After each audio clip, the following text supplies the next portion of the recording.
Welcome to the Achieve podcast, this show where we highlight the leaders, creators, and entrepreneurs who are building meaningful businesses and shaping their industries.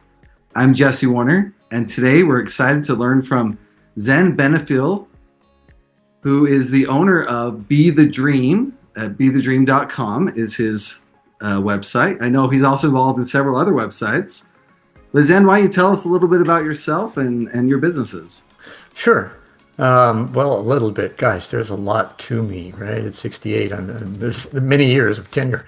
I started life as an orphan. Was adopted, made it through school, was athlete, academician, had a spiritual awakening at 18 in pre-med program in college. Got married, practiced marriage, 4 kids. I got 9 great grandkids now. And that led to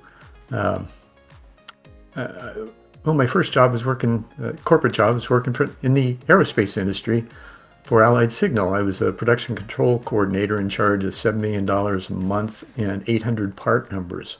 So that was my first experience with systems and learning how to work with people and to be able to facilitate people, places, and things to get some amazing stuff done in a short amount of time. From that, I produced and hosted a television show for several years called One World. We had 120 episodes at that time. And then I moved on, got my MBA, and then teaching cert, taught high school for almost a decade.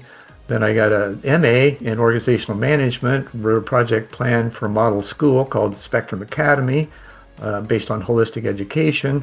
And then I got into coaching and partnering. So I was a transformational coach. Simultaneously, I ran partnering sessions for building road and bridge construction projects across the country. So I practiced both, the individual coaching and bringing group cohesion together as well. Had a blast. Started writing books, built a bunch of websites, got into digital marketing. Plank Social Media Agency was one of the companies I owned. And then most recently, during COVID, my wife asked me to come off my 30-year hiatus and produce One World in a New World. That began in June of 2021. And right now we've got almost 2 million views, 28,000 subscribers. And we talk about bridging the inner and outer worlds with thought leaders around the world. Then that led to revamping Planetary Citizens, getting nonprofit status for it. Donald Keyes originally started Planetary Citizens in the 70s. He was Youth Thought's speechwriter. Youth Thought at the time was the Secretary General of the UN. And then it went dormant because he was all about borderless world. And that didn't fly in the 70s, so I restored that in 2023 with nonprofit status, rebuilt website, and am currently promoting harmony among people and planet through that website and a community portal that I just opened up last week. How's that for a short snippet? It sounds like you've had quite the life here. I think before we started the podcast, you mentioned you had written over 50 books. Yeah. That's that too. Accomplishment as well. Well, I can credit my adoptive mother for that. She inspired me to write, and my typing teacher in high school, where I was able to get anywhere between 100 and 120 words a minute.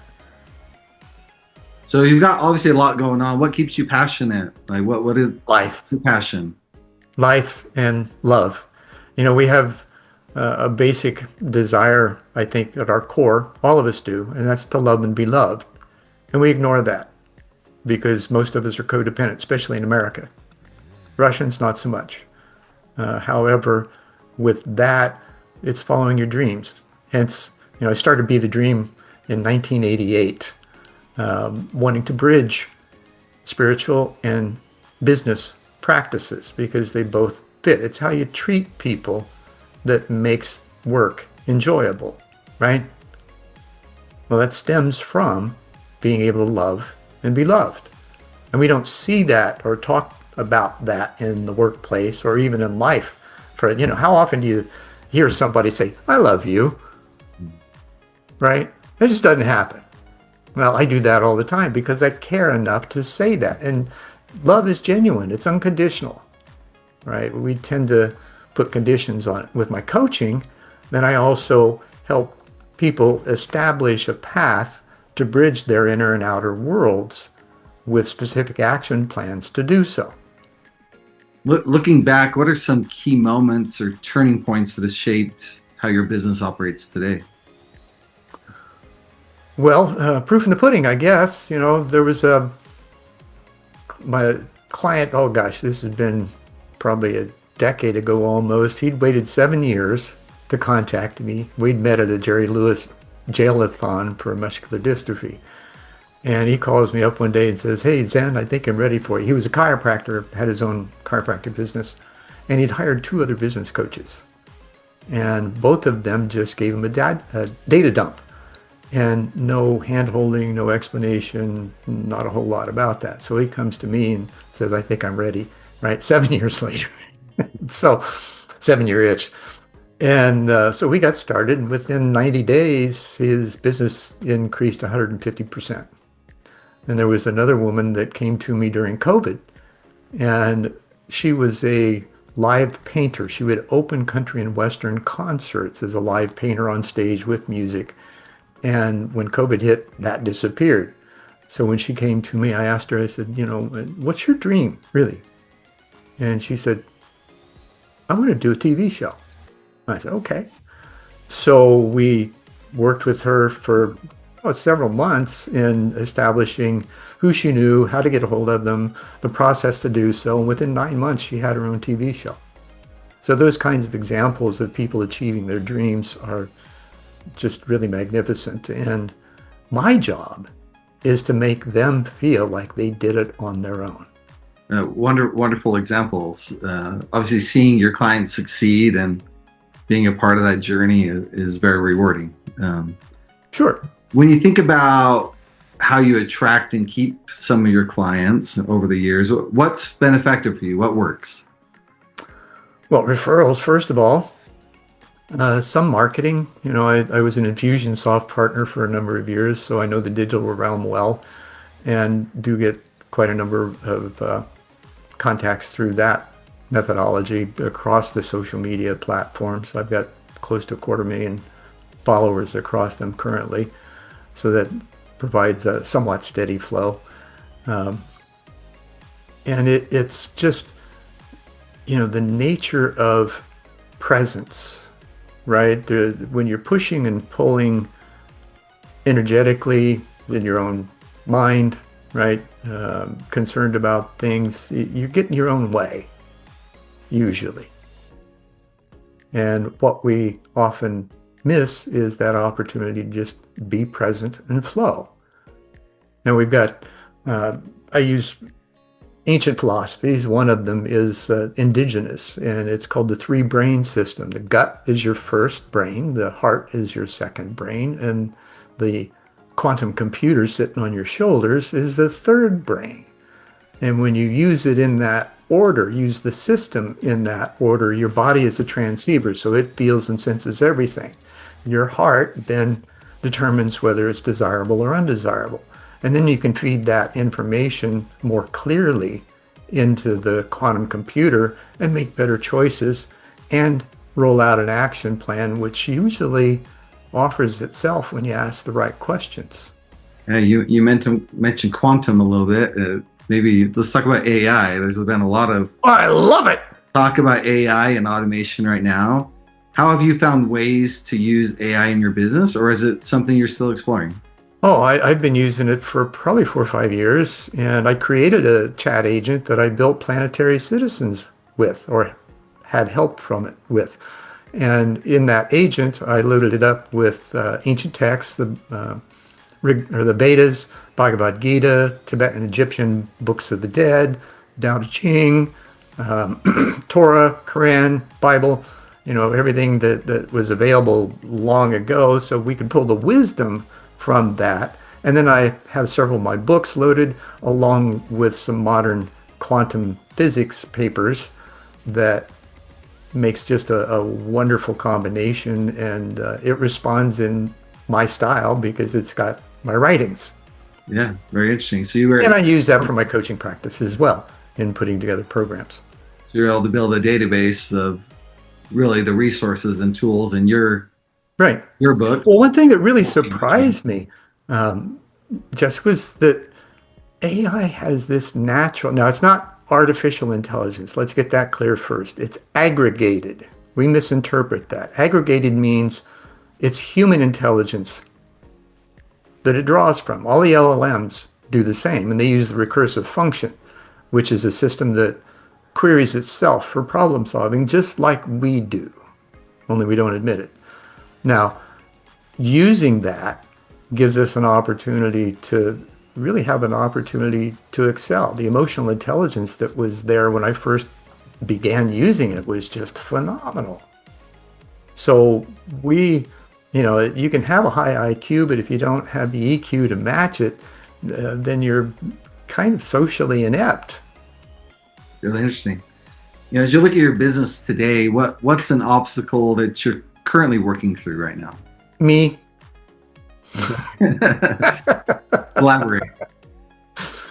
Well, as I've already divulged, I've got a lot of irons in the fire.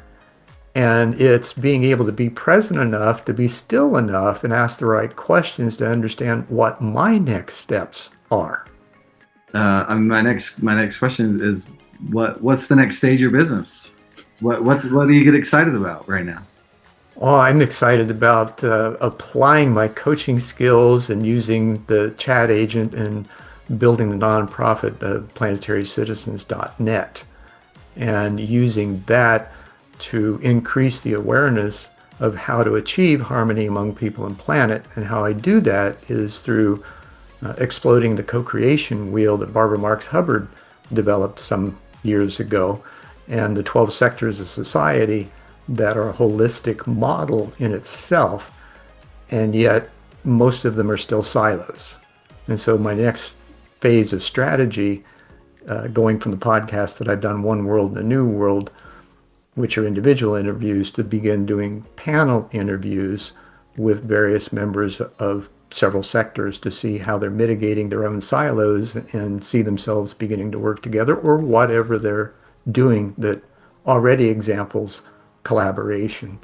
What advice would you give to other entrepreneurs who are on a similar journey as you? Well, I like the 5 Ps. Patience, perseverance, persistence, passion, and purpose. And there's a 6th that kind of goes unsaid, and that's practice. So take those 6 Ps. Yeah. Or I guess 5 Ps, put them into practice, right? Yeah, exactly. Yeah. Now, that's a tough one to do, right? Because we generally are very impatient in wanting results quickly. And, when you reach my age and the tenure that I have, you learn that everything has a rhythm, a cycle, a pattern, its own course. And we generally try to circumvent that with the pushing or pulling of energy to manipulate results instead of just doing what we do and allowing the results to come. Yeah, definitely true. Zen, anything else you want to tell our listeners? Love yourself. If you don't, how the heck can you love anybody else? Very true. Good words of wisdom. Well, thank you again for sharing your story, Zen, and sharing your insights with us today. It's fantastic. If you want to learn more about Be the Dream, you can go to BeTheDream.com. We'll also share some other links from Zen's other businesses, and you can check out some of his books. So what do you find, Jesse? I know we got a little extra time here. What do you find are the most challenging things in the folks that you're interviewing, and yourself? Yeah, good question. Thank you for asking, Zen. I think we've all got our own challenges, right? And a lot of us, I think we look inward for those solutions, right? We're inside out. We're designed to be that. Yep. And as I think about those challenges, and even with my own employees, I was actually just having a conversation this morning with one of them, right? We sometimes are afraid to ask for help, right? We're afraid to bingo get beyond ourselves And when we don't know something, instead of saying, hey, can you help me with this thing, we try to push our way through it. Now, AI, interestingly, has made that a little bit easier for us Sure. to be a little bit more introverted, right? And so Possibly, yeah. we potentially look for guidance outside of it's good. I think AI is good. Don't get me wrong. I think the information is very valuable. I think the fears on it are unfounded for the most part. But we're also social creatures, right? Absolutely. And so what I think we all, and I think even post COVID, we've seen a lot of this. I think it's getting better, by the way. Mm-hmm. But for a while there, like I think we just kind of went inside. And Well, COVID was like a bell ring, right? It gave us the door opened. It gave us the opportunity through the obsession on self-hygiene, which turns inward eventually, and the sequestration, which gives us the opportunity for self-examination. Yeah. There's I think that's something I'm seeing is I mean, it kind of depends on the entrepreneur, but I do see a lot of that, right?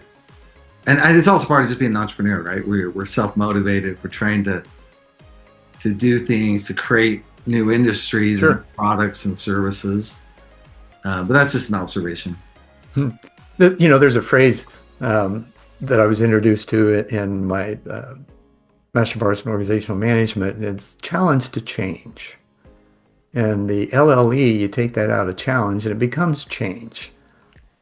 Now the LLE to me are personal liabilities, limitations, and excuses that we carry. It's like baggage that we, carry on our plane. Well, there's no carry-ons on this flight. You got to let go and just move forward and be the person that you truly are. And if you don't like it, then there's the opportunity to change with my help or others like me. Or you can do it on your own too. AI does help that. However, it doesn't provide the human interaction which involves intuition. You can't think your way through a system built on vibration, and we know through quantum physics now it is. You have to sense your way through it. And that's where guys like me with a highly developed empathic skill are most beneficial. I just say one of the things that I've noticed is with AI, there's a lot of businesses that don't know how to really utilize it fully to its capacity. One of the things you've done is you've taken that knowledge, right, and you've put it into kind of a database that you can query, right, and be a part of. For a lot of businesses, they're not sure where to start with that, or how do they integrate their CRM and their data and their financial tools together to create that meaningful analysis, right? Right. We all know we need to do it. We hear, hey, we need to implement AI. We need to be doing things with AI. But there's still a pretty big gap. And people who are in those positions are afraid of losing their jobs if they use it too much, right? They don't want to be replaced. And instead of that mentality, which is one of scarcity, what about the abundance? What does it allow you to do in addition to what you haven't been able to do because of the workload you've had? For sure. Totally agree, right? I often say, AI is not going to take your job. People that know how to use AI will take your job, right? And I... Perhaps. Okay, yeah. That's probably one of the key features that we're facing, right? So we're having to learn how to re-educate ourselves, retrain, learn new stuff. You can teach an old dog new tricks. I'm learning them every day, right? So I'm a perfect example of living my work. If I don't, then what kind of coach could I be, right? Well, Zen, it's been a pleasure interviewing you. That does wrap up today's episode of the Achieve podcast. A big thank you to our sponsors, Achieve CMO, which provides fractional marketing leadership for growing businesses, and Achieve Bootcamps, where entrepreneurs learn hands-on how to build their own marketing systems, automations, and AI-powered tools. If you enjoyed today's conversation, follow the show and share it with another entrepreneur and who'd also find value in it. Thanks again for listening, and we'll see you on the next episode of the Achieve podcast.